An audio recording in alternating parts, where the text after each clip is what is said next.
अब चलिए हम लोग देखने वाले हैं अभी तक जो भी हम लोगों ने रिजल्ट पढ़ा है उसी के बेसिस पे कुछ स्टैंडर्ड रिजल्ट की तरफ देखते हैं कि क्या आखिर हम लोगों ने जो भी पढ़ा था उससे क्या और एक्स्ट्रा रिजल्ट हम लोग निकाल सकते हैं। तो ये बताइए, अभी आपने ये फॉर्मूला पढ़ा होगा कि जो ए वेक्टर और बी वेक्टर का जो रिजल्टेंट है ए प्लस वी वेक्टर, इसका मैग्नीट्यूड हम निकाल रहे थे। तो ये फॉर्मूला हमने लिखा था √a² + b² + 2ab cos theta. क्या यही फॉर्मूला हमने लिखा था? फिर हम यहाँ पे कुछ चीज़ों पे ध्यान दिया है। यहाँ जरा ध्यान दीजिए, हमने क्या किया है, हमने ये फाइंड करने की कोशिश किया है कि जो हमने रिजल्टेंट वेक्टर निकाला है, जिसको मैं ए वेक्टर प्लस बी वेक्टर बोल रहा हूँ, इसका जो भी मैग्नीट्यूड आ रहा है वो मैक्सिमम कितना हो सकता है और मिनिमम कितना हो सकता है, इस चीज़ को हमने कैलकुलेट करने की कोशिश किया है। अब ये बताइए, अगर इसको आपको मैक्सिमाइज करना है तो ए और बी तो हमेशा पॉजिटिव स्क्वायर है तो पॉजिटिव ही रहेगा और ये भी पॉजिटिव ही रहेगा ए और बी। क्यों? क्योंकि जब हम ए जो है वो मैग्नीट्यूड ऑफ ए है ना, और आपने ध्यान दिया होगा पिछला लेक्चर में, तो हम ए वेक्टर का मैग्नीट्यूड कैसे निकालते थे, √i³ का कोफिशिएंट का स्क्वायर प्लस j³ के कोफिशिएंट का स्क्वायर प्लस k³ का कोफिशिएंट का स्क्वायर। तो ये अंडर रूट में सारी वैल्यू आ रही थी। तो ए और बी कभी भी निगेटिव नहीं हो सकता और मुझे इसको मैक्सिमाइज करना है। इसका मतलब cos थीटा मैक्सिमम होना चाहिए और cos थीटा मैक्सिमम 1 हो सकता है। तो जब आप cos थीटा को 1 रखेंगे तो यहाँ बनेगा a² + b² + 2ab, तो जिसको हम अंडर रूट में लिख सकते हैं a + b का होल स्क्वायर, जहाँ से a + b बाहर निकल सकता है। क्या ये बात समझ में आया? तो आपको सिंपल याद रखना है कि a और b वेक्टर, a का मतलब मैग्नीट्यूड ऑफ a, b का मतलब मैग्नीट्यूड ऑफ b। तो अगर आपको a और b वेक्टर इस तरह से मैग्नीट्यूड दे रखा है और मुझे कैलकुलेट करना है कि बताइए a और b का जो रिजल्टेंट होगा उसका मैक्सिमम वैल्यू कितनी हो सकती है, मिनिमम कितनी हो सकती है, इवन मैक्सिमम मिनिमम के बीच में क्या क्या पॉसिबल हो सकती है, सारी वैल्यू हम कैलकुलेट कर सकते हैं। तो मैक्सिमम आपको सिंपल क्या करना है, दोनों को ऐड कर देना है। बस इतना ध्यान रखना है, दोनों को हमें सम करना है। तो मैक्सिमम a + b के इक्वल होगा। अगर मिनिमम की बात करेंगे तो मिनिमम के लिए हमें cos थीटा को -1 रखना पड़ेगा और जैसे -1 रखेंगे तो अंदर बनेगा a - b का होल स्क्वायर, जिसका हमें a - b बाहर निकलेगा। अब जरा ध्यान से देख सकते हैं, हमने मॉड भी लगाया यहाँ पे। इसका मतलब मैग्नीट्यूड नहीं है, मॉड है। और यहाँ मॉड का मतलब है मैग्नीट्यूड, केवल हमें यहाँ साइन पॉजिटिव के साथ वैल्यू लेनी है, क्योंकि देखिए a भी बड़ा हो सकता है, b भी बड़ा हो सकता है। जब b बड़ा होगा a से तो ये वैल्यू निगेटिव आएगी, लेकिन मैग्नीट्यूड कभी निगेटिव नहीं हो सकता, इसलिए हमने मॉड लगा दिया तो वैल्यू पॉजिटिव आ जाएगी। यानी सिंपली आपको ध्यान रखना है कि जो मैक्सिमम वैल्यू होगी वो a + b होगी, मिनिमम a - b होगी मॉड के साथ। क्या ये बात समझ में आया?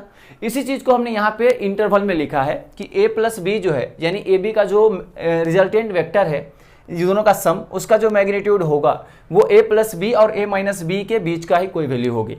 ठीक है, अगर इतना समझ में आ गया तो फिर इसी के बेसिस पे हमने एक एग्जांपल लिखा है। देखिए यहाँ पे क्या लिखा है कि अगर a वेक्टर का मैग्नीट्यूड 10 है और b वेक्टर का मैग्नीट्यूड 20 है, then possible value of a + b vector mod of a + b vector, यानी जो रिजल्टेंट वेक्टर है उसका मैग्नीट्यूड क्या क्या हो सकता है, पॉसिबिलिटी हमसे पूछा जा रहा है। तो जरा ध्यान दीजिएगा, हम सबसे पहले तो क्या करेंगे, अभी हमें जो आता है उसको लिख देंगे। यानी a और b का जो मैग्नीट्यूड है उसका जो इंटरवल है उसको हमने कहाँ से कहाँ लिखा है, a + b से a - b तक। तो a + b का मतलब क्या हुआ, इस दोनों को सम करना है। तो जरा ध्यान दीजिए, a + b करेंगे तो यहाँ 20 + 10 कितना आएगा, 30। मैं डायरेक्ट लिख रहा हूँ। फिर यहाँ पे a - b या फिर b - a कर दीजिए, बात एक ही पड़ेगा। तो 20 - 10 करिए तो यहाँ पे 10 बनेगा। आपके माइंड में आ रहा होगा 10 - 20 करते -10 आना चाहिए, लेकिन यहाँ मॉड है तो -10 भी +10 ही बन जाएगा। तो ये वैल्यू, यानी इस दोनों के बीच में 10 से 30 के बीच में जो भी वैल्यू आएगी, a + b का मैग्नीट्यूड सभी पॉसिबल हो सकता है। तो अब ऑप्शन में देख लीजिए, 5 है। ये बताइए 5 तो 10 से छोटा होगा, जो कि हो नहीं सकता, क्योंकि 10 से तो बड़ा ही होगा ये वैल्यू, और 30 से छोटा होगा। 9 भी इससे पीछे है तो ये भी नहीं हो सकता। 25, तो देखिए 10 और 30 के बीच में 25 होगा तो ये ऑप्शन करेक्ट हो जाएगा। उसके बाद 40 दे रखा है जो कि 30 के आगे चला जाएगा। मतलब ये जो सी ऑप्शन है वो करेक्ट होगा, जो कि ए और बी का जो रिजल्टेंट है उसका मैग्नीट्यूड हो सकता है। क्या ये बात आपको समझ में आया? तो ये बहुत ही आसान सा क्वेश्चन था, लेकिन हाँ इसके पीछे कंसेप्ट जरूर सा था, इसलिए आपको इसको अच्छे से समझ लेना है। क्या ये बात क्लियर हुआ? अगर ये आपको क्लियर हो गया तो अब हम बढ़ते हैं यहाँ कुछ इंपॉर्टेंट पॉइंट की तरफ। तो सबसे पहले आप इस पॉइंट को एक बार रीड कर लीजिए। यहाँ पे क्या लिखा हुआ है, resultant of unequal planar vector is 0, then minimum 3 vectors are required. अब देखिए इस पॉइंट का क्या मतलब है, जरा ध्यान से एक बार और दोबारा रीड करिए। यहाँ पे क्या लिखा हुआ है कि मान लीजिए रिजल्टेंट अगर 0 है किसी प्लेनर और अनइक्वल वेक्टर का, तो कम से कम 3 वेक्टर तो होना ही चाहिए, तभी हम ये स्टेटमेंट बोल सकते हैं। अब इसका कहने का मतलब क्या हुआ, जरा सपोज कीजिए एक वेक्टर ये है, दूसरा वेक्टर ये है और तीसरा वेक्टर सपोज कीजिए ये फिंगर है। तो एक वेक्टर ये है और दूसरा वेक्टर ये और तीसरा वेक्टर भी कुछ होगी, है ना, जो कि इक्वल नहीं है। अब इक्वल वेक्टर नहीं है, इसका मतलब क्या हुआ, हो सकता है उसका मैग्नीट्यूड अलग हो या फिर हो सकता है कि उसका डायरेक्शन अलग हो। तो हम बोल सकते हैं यहाँ पे जो वेक्टर है वो अनइक्वल वेक्टर है। समझ में आया कि नहीं, क्योंकि वेक्टर हम इक्वल तभी बोलते हैं जब डायरेक्शन और मैग्नीट्यूड दोनों ही सेम हो। समझ में आया। तो इस पॉइंट को आप ध्यान रखिएगा। अब इसको अप्लाई कैसे करेंगे इसकी तरफ हम यहाँ पे ध्यान रखेंगे, क्योंकि जब क्वेश्चन आती है तो हमें इस तरह से कुछ डायग्राम दिया जाता है और फिर वहाँ पे इस कंसेप्ट को हमें यूज करना होता है। अब कैसे इस कंसेप्ट को यूज करना होता है उसी को तो हमें समझना है। तो जरा ध्यान दीजिएगा हमने क्या बोला। मान लीजिए कि रिजल्टेंट, आप देखिए रिजल्टेंट टर्म से आपको कंफ्यूज नहीं होना। हमने अभी अभी समझा था कि रिजल्टेंट का मतलब होता है सम, यानी जो भी वेक्टर आपको दे रखा है अगर मैं सभी वेक्टर को सम कर दूं, वहां सम करने से जो फाइनल वेक्टर बनेगा उसको हम रिजल्टेंट बोलेंगे। कि हमने 2-3 वेक्टर को मिला करके एक रिजल्टेंट वेक्टर बनाया है, उसको हम रिजल्टेंट बोल रहे हैं। क्या ये बात आपको समझ में आया? तो आपको रिजल्टेंट से कंफ्यूज नहीं होना है। रिजल्टेंट का मतलब है आपको जितने सारा वेक्टर दे रखे हैं सभी वेक्टर को सिंपली सम करना है। क्या ये बात आपको समझ में आया? तो इसी कंसेप्ट को हम यहाँ पे यूज करेंगे। तो यहाँ पे सबसे पहले तो यहाँ पे क्या दे रखा है जरा ध्यान से देखिएगा। यहाँ पे हमें दे रखा है अनइक्वल प्लेनर वेक्टर। जरा ध्यान दीजिए, यहाँ पे अनइक्वल भी है और प्लेनर भी दे रखा है। यानी मान लीजिए कोई वेक्टर है, अब कोई वेक्टर एक नहीं है, 2 या 2 से ज्यादा कितना भी हो सकता है। तो यहाँ पे मान लीजिए यहाँ से अनइक्वल वेक्टर है और मैंने क्या बोला, तीनों के सब जो है वो एक प्लेन में है। तो अगर मान लीजिए उसका अगर रिजल्टेंट 0 है तो यहाँ पे कम से कम 3 वेक्टर तो होनी ही चाहिए। मैंने मिनिमम बोला है 3 होना चाहिए, क्योंकि अगर देखिए जरा ध्यान से कैसे मैं 3 बोल सकता हूँ, जरा ध्यान दीजिएगा। मान लीजिए एक वेक्टर ये रहा और दूसरा वेक्टर ये रहा। तो अब इस दोनों को अगर सम करेंगे तो हम लोगों ने 2 वेक्टर का सम निकाला भी था। तो जब 2 वेक्टर का सम करेंगे तो तीसरा वेक्टर इसी के बीच से कहीं से पास होगा। क्या ये बात आपको समझ में आया? तो अगर मुझे इस तीनों, अगर इसका मुझे रिजल्टेंट अगर 0 चाहिए तो एक और वेक्टर हमें लेना होगा, जो कि एक वेक्टर ये रहा, दूसरा वेक्टर ये रहा और तीसरा वेक्टर ये रहेगा, जो कि एक क्लोज लूप बना देगा और एक प्लेन में भी रहेगा। ये बात समझ में आया? तो तीनों वेक्टर का सम क्या आ जाएगा, 0 आ जाएगा। अब वो कैसे 0 आएगा अभी हम इस डायग्राम की हेल्प से अच्छे तरीके से ये समझ लेंगे। तो अभी तक में आपको ये स्टेटमेंट याद रखना है कि अगर मान लीजिए कोई अनइक्वल वेक्टर है और प्लेनर है तो मिनिमम 3 वेक्टर हमें चाहिए उसके सम को यानी रिजल्टेंट को 0 करने के लिए। ठीक है, तो जरा ध्यान दीजिए हम क्या करेंगे, यहाँ यूज करने का मैं तरीका बता रहा हूँ, ध्यान से समझिएगा। हम क्या कर रहे हैं, इस पॉइंट से चलना स्टार्ट करते हैं। आपकी मर्जी है, आप यहाँ से भी जा सकते हैं, यहाँ से भी, कहीं से भी। तो चलिए मैं यहाँ से स्टार्ट करता हूँ। अब फिर से मैं बोल रहा हूँ आपकी मर्जी है तो आप यहाँ से यहाँ, यहाँ से यहाँ, फिर यहाँ से यहाँ जाइए, या फिर आपकी मर्जी है तो पहले इधर फिर इधर फिर इधर जाइए। अब देखिए एक चीज मैं समझने के लिए बस बोल रहा हूँ, मैं एक्चुअली करने क्या वाला हूँ, जहाँ से स्टार्ट कर रहा हूँ चलना, मैं पूरी तरह से इस लूप को कवर करके फिर वहीं पे चला जाऊंगा। आप सिंपल ये ध्यान रखिएगा कि आप जहां से जा रहे और वही वापस आ गए, इसका मतलब रिजल्टेंट 0 हो गया। सबका जो भी रिजल्टेंट फाइनल आएगा वो 0 आ जाएगा। जरा ध्यान से सुनिएगा, मैंने अभी क्या बोला, मैंने अभी क्या बताया कि आप जहां से जा रहे और फिर वहीं पे अगर घूम के आ गए तो आप जैसे जैसे गए होंगे सभी वेक्टर को जब आप सम करेंगे ना तो फाइनल रिजल्टेंट 0 आएगा। क्यों 0 आएगा? क्योंकि आप जहां से गए थे वहीं आ गए, कुछ फाइनल बना ही नहीं, क्योंकि आपने जहां से स्टार्ट किया था फिर वहीं वापस आके गिर गए। तो क्या रिजल्टेंट बनेगा? कुछ नहीं बनेगा। अब इसको कैसे यूज करेंगे चलिए ध्यान देते हैं। तो हमने क्या बताया अभी कि अगर आप जहां से गए और वापस वहीं पे घूम के आ गए, इसका मतलब रिजल्टेंट क्या होगा, 0। यानी जैसे जैसे आप गए सबको ऐड करते हुए चले जाइए विथ साइन। अब विथ साइन का मतलब क्या है अभी ध्यान देते हैं। तो चलिए सबसे पहले हम क्या करते हैं, यहां से यहां की तरफ इधर की तरफ जाते हैं और ये जो हमें ए वेक्टर दे रखा है वो इसी डायरेक्शन में दे रखा है। तो जरा ध्यान दीजिएगा, जब आप ए से बी जा रहे हैं यानी ए से जब इस पॉइंट से इस पॉइंट जब जा रहे हैं तो यहां से यहां जाने में आप उसी डायरेक्शन में जा रहे हैं जिधर ए है। तो ए क्या कहेगा, बहुत बढ़िया भैया, है ना, जिधर हम जा रहे हैं उधर ही आप भी जा रहे हो, कोई बात नहीं, बहुत अच्छी बात है, चलते रहो। तो जब आप यहां से यहां जाएंगे तो ए वेक्टर को आप क्या लिखेंगे, ए वेक्टर को आप प्लस के साथ लिखेंगे। क्यों? क्योंकि ए को कोई बुरा नहीं लगेगा, ए तो और खुश होगा उल्टा। और जब आप खुश होते हैं तो अंदर से कोई निगेटिव थिंकिंग नहीं आती, पॉजिटिव आती है ना। तो यहाँ इसलिए में ए खुश होगा। क्यों? क्योंकि ए जिधर जा रहा है आप भी उधर ही जा रहे हैं, तो ए को कोई बुरा नहीं लगेगा, बहुत अच्छी बात है, चलो भैया। तो हमने ए लिख दिया। फिर हमने क्या किया, यहां से जब यहां जा रहे होंगे तो हम बी के डायरेक्शन में ही जा रहे हैं। जरा ध्यान दीजिए, बी का डायरेक्शन ऊपर की तरफ है। तो जब हम इस पॉइंट से इस पॉइंट जाएंगे तो बी दोबारा खुश होगा, यानी बी भी खुश होगा क्योंकि बी के डायरेक्शन में ही आप जा रहे हैं। तो हम फाइनली आप देखिए जाने का मतलब क्या है, आपने यहां से यहां गया फिर यहां से यहां, तो सिंपली हम क्या कर रहे हैं, सभी वेक्टर को हम कवर कर रहे हैं, यानी सभी वेक्टर को सम कर रहे हैं और हम एक रिजल्टेंट वेक्टर निकालना चाहते हैं। क्या ये बात आपको समझ में आया? तो जरा ध्यान दीजिएगा, हमने यहां से यहां गया तो ए लिखा, फिर हमें क्या करना है, प्लस करना है, और फिर यहाँ से जब हम यहाँ जाएंगे तो हम बी के डायरेक्शन में ही जा रहे हैं, तो बी को कोई बुरा नहीं लगेगा, बी कहेगा कोई बात नहीं भैया चलते रहो। तो जब हम यहाँ से यहाँ जाएंगे तो इसको भी हम प्लस के साथ क्या लिखेंगे, बी वेक्टर। क्या बात समझ में आया? फिर हम लिखेंगे प्लस, क्योंकि हम क्या कर रहे हैं, रिजल्टेंट निकाल रहे हैं, सभी वेक्टर का सम निकाल रहे हैं। तो जब हम यहाँ से यहाँ जा रहे होंगे तो प्लस लिख देंगे, कोई दिक्कत नहीं। फिर हमने प्लस लिखा क्योंकि रिजल्टेंट का मतलब सम करना है, ध्यान दीजिए। फिर जब हम वापस यहां से इधर की तरफ मूव करेंगे तो जरा ध्यान दीजिएगा, यहां समझने वाला है। जब आप यहां से यहां की तरफ बढ़ेंगे वो ऐसे ही बढ़ेंगे, लेकिन जरा ध्यान दीजिए सी किधर जा रहा है, सी की डायरेक्शन ये है, लेकिन आप इसके उल्टे डायरेक्शन में जाने की कोशिश करें तो सी को अच्छा लगेगा क्या?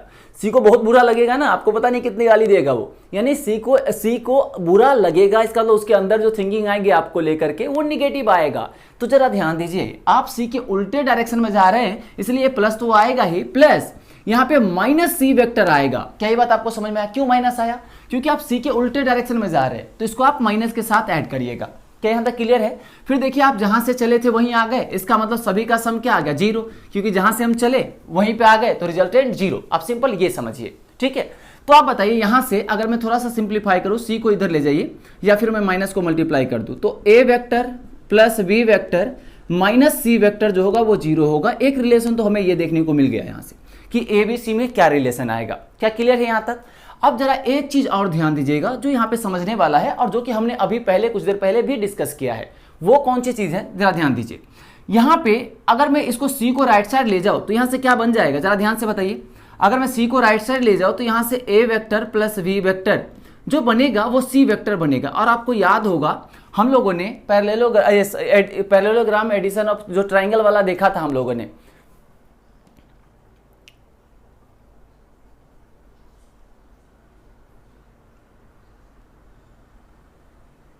अगर आपको याद हो तो parallelogram law of vector addition में हम लोगों ने देखा था।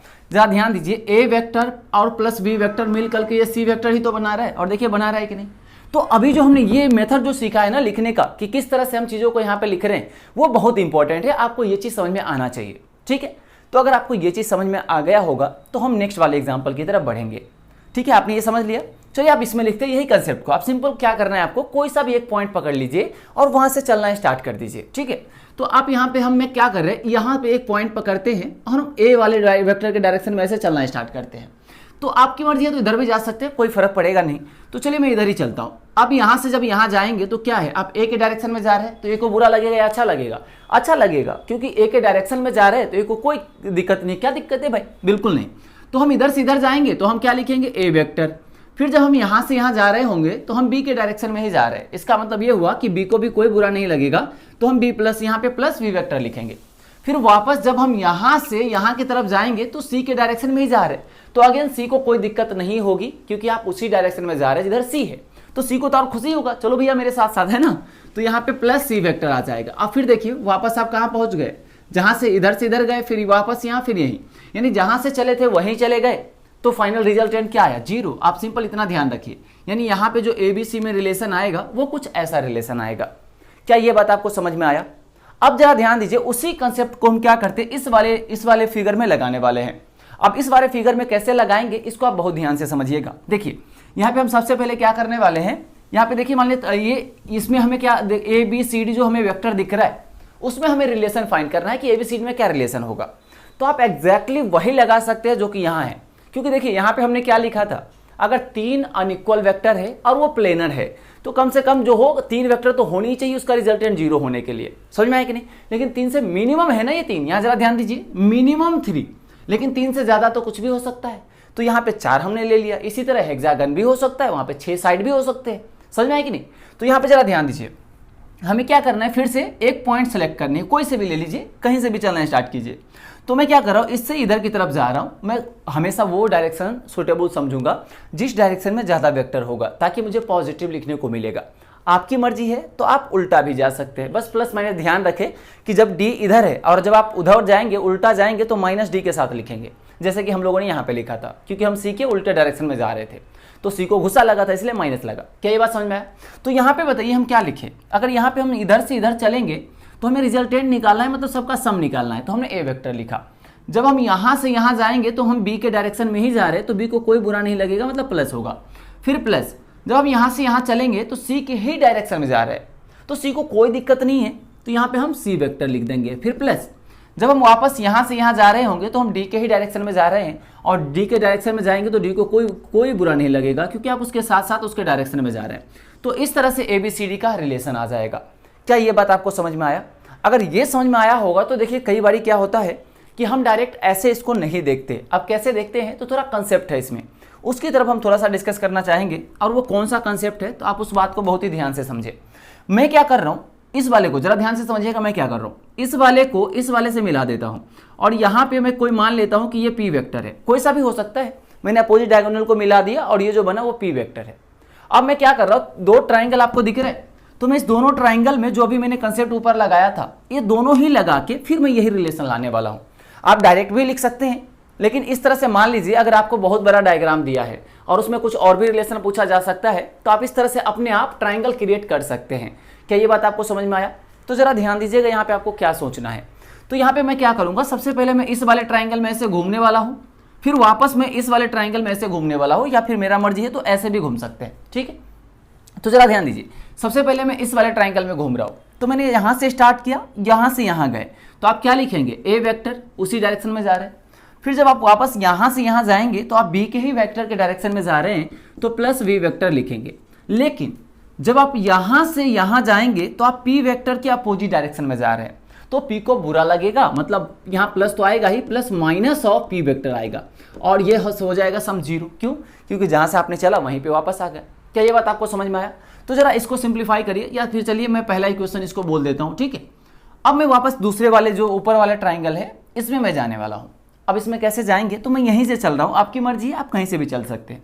अगर मैं यहाँ से चलूँ, उस डायरेक्शन में जा रहा हूँ, तो मैं उसी डायरेक्शन में जा रहा हूँ जिधर P वेक्टर है, तो मैं यहाँ पे P वेक्टर एकदम शांति से लिख देता हूँ। उसके बाद प्लस जब मैं यहाँ से यहाँ जाऊँगा तो मैं C के ही डायरेक्शन में जा रहा हूँ, मतलब अच्छी बात है, C को कोई बुरा नहीं लगेगा क्योंकि C के ही डायरेक्शन में आप चल रहे हैं, तो यहाँ पे प्लस C वेक्टर आएगा, कोई दिक्कत नहीं यहाँ तक। प्लस जब आप वापस यहाँ से यहाँ जाएंगे तो आप D के डायरेक्शन में जा रहे हैं, और जब D के डायरेक्शन में जा रहे हैं तो D को भी कोई बुरा नहीं लगेगा, मतलब D भी बोलेगा कोई बात नहीं भैया, आ जाओ, सम हो जाते हैं आराम से। तो यहाँ पे सम हो गया। अब हम क्या करते हैं, हमने P लिया है ना, हमें P तो क्वेश्चन में दिया नहीं, हमें दिया है ABCD, हमें रिलेशन पूछा गया ABCD में ही, तो हम क्या करेंगे, यहाँ से P को उठा के और यहाँ पे रख देंगे।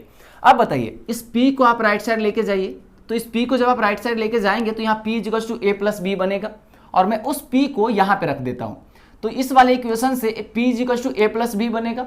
मैं यहाँ पे रख देता हूँ, तो बताइए यहाँ पे A vector plus B vector तो यहाँ से आ गया, उसके बाद C वेक्टर और D वेक्टर यहाँ है ही सही। जरा ध्यान दीजिए, जरा इसको ध्यान से देख के बताइए, क्या आपको यही रिलेशन अभी मिला था इस साइड जो हमने डायरेक्ट लिखा? तो आप यहाँ ऐसे लिखिए या ऐसे लिखिए, तो फिर आपके माइंड में ये आएगा कि सर इतना आसानी से आ जाता है तो हम इतना क्यों करेंगे? तो वो आप इसलिए करिएगा क्योंकि मान लीजिए आपको यहाँ P वेक्टर गिवन होता, और फिर आपको मान लीजिए कुछ ऐसा ऑप्शन में भी दिया होता कि जो P वेक्टर है वो A vector plus B vector है, तो आपको ऐसा कुछ अलग अलग ट्राइंगल बना के सोचना पड़ेगा। यानी आप क्या करें, हर बार लूप एक कंप्लीट करें। अब लूप कैसा भी लूप हो सकता है वो आपके ऊपर डिपेंड करता है, और वो डिपेंड करता है क्वेश्चन के ऊपर और ऑप्शन के ऊपर कि ऑप्शन में क्या क्या रिलेशन दे रखा है। तो ऑप्शन में जो भी रिलेशन दिया रहेगा, जैसे मान लीजिए ऑप्शन में अगर ऐसा रहता A plus b equals to P, तो हमारे माइंड में जरूर से आता अच्छा A और B है और P है, मतलब मुझे इस ट्राइंगल में बात करना होगा। क्या ये बात समझ में आया? तो वो क्वेश्चन से आइडिया लगता है। बस आप इतना आइडिया रखिए कि हम किसी भी क्लोज लूप को एज्यूम कर सकते हैं अगर सारे प्लेनर होना चाहिए। पहली बात तो अगर कोई प्लेनर है तो हम किसी भी एक क्लोज लूप को बना ले और उसमें किसी भी एक पॉइंट से चलना स्टार्ट करें, और फाइनली वहीं पर जब आएंगे तो सभी वेक्टर को सम को 0 करना है विथ साइन। जिस अगर मान लीजिए आप जा रहे हैं जिधर वेक्टर अगर उसी डायरेक्शन में तो प्लस के साथ लिखिए, समझ में आया कि नहीं? लेकिन आप जिधर जा रहे हैं वेक्टर उसके अपोजिट डायरेक्शन में, देखिए हम जा रहे थे इधर से इधर लेकिन वेक्टर उल्टा है, तो इसको नाराज होगा, गुस्सा आएगा ना कि अपोजिट चल रहे हो, तो इसलिए माइनस के साथ लिखना है। तो आप विथ साइन ध्यान रखिए चीज़ों को, यहाँ गलत चीज़ें नहीं होती। क्या यहाँ तक आपको क्लियर है? इसी तरह से आपको हेक्सागन भी दिया जा सकता है, तो हेक्सागन के इस तरह से आप मूव कर सकते हैं। क्या ये बात समझ में आए? तो डायग्राम तो आपको कैसा भी दिया जा सकता है, वो सारे प्लेनर होगा। तो क्या यहाँ तक आपको डाउट है? तो सबसे पहले आप इसको अच्छे से नोट करिए फिर इसमें थोड़ा सा और भी कंसेप्ट है, उसको हम देखने वाले हैं। अब चलिए हम लोग बढ़ने वाले हैं नेक्स्ट कंसेप्ट की तरफ, और यहाँ पे समझते हैं कि अभी हम लोगों ने जो भी सीखा है उसको इस हेक्सागन पे किस तरह से अप्लाई करेंगे। अब देखिए यहाँ पे अगर लिखने के लिए मैं बात करूँ तो बहुत ही आसानी तरीके से आप लिख सकते हैं, जैसे मैंने मूव करने वाला मोशन आपको मेथड बताया है। अब ये कैसे आप इस पे अप्लाई करेंगे इसको मैं ध्यान से देखते हूँ।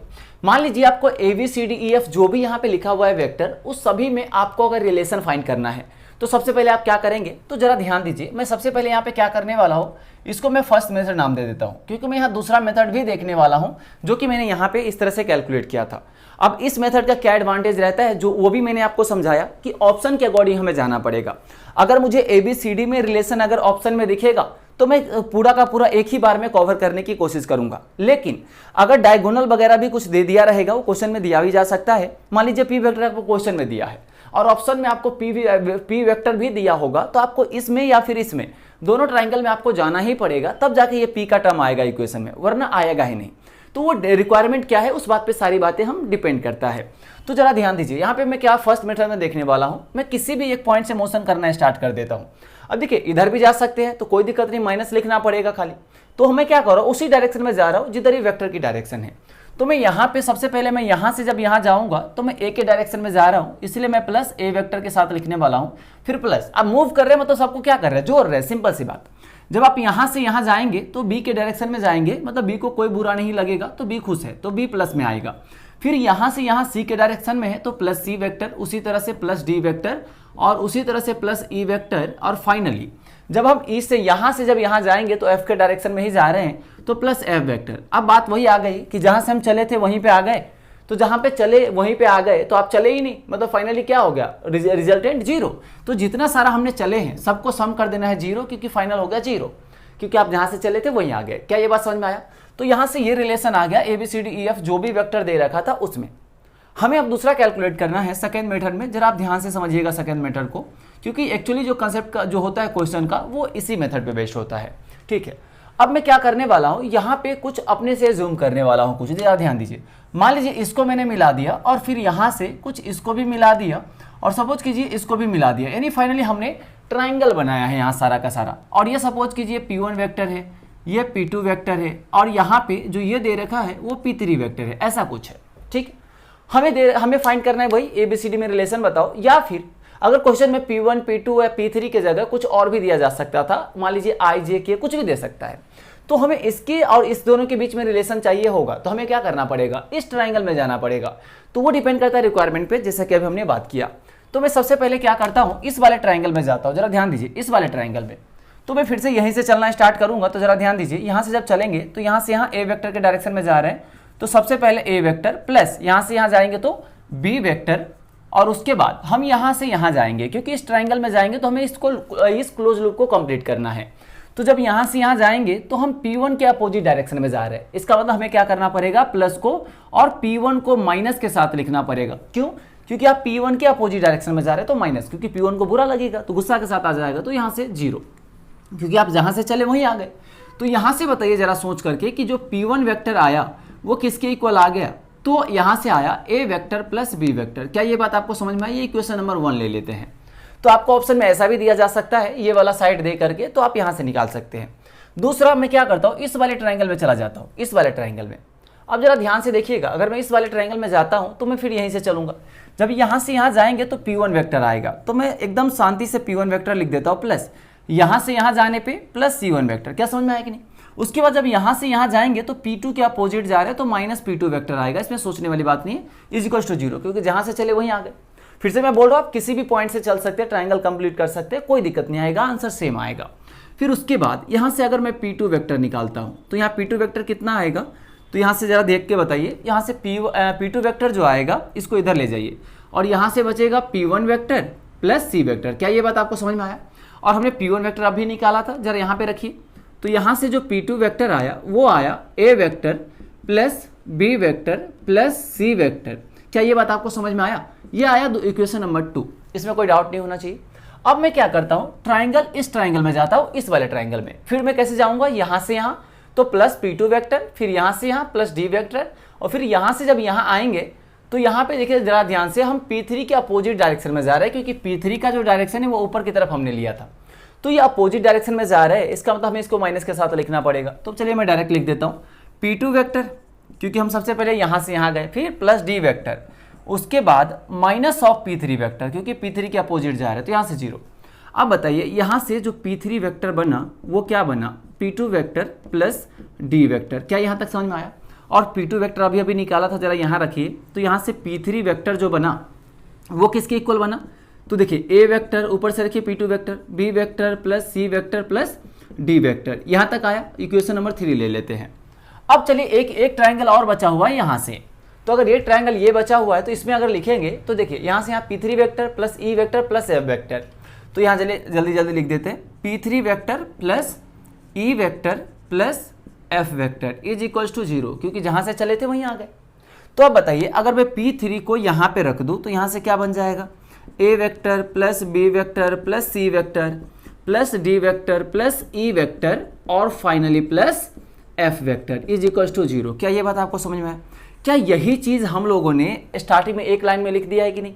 तो इस तरह से हम निकाल सकते हैं। अब बात आती है आपके माइंड में फिर से यही क्वेश्चन कि जब डायरेक्ट लिख सकते हैं इतना क्यों करना, तो वही जवाब मेरा रहेगा फिर से कि आपको हो सकता है कि आपको A, B और P1 में या फिर A, B, C और P2 में रिलेशन फाइंड करना हो।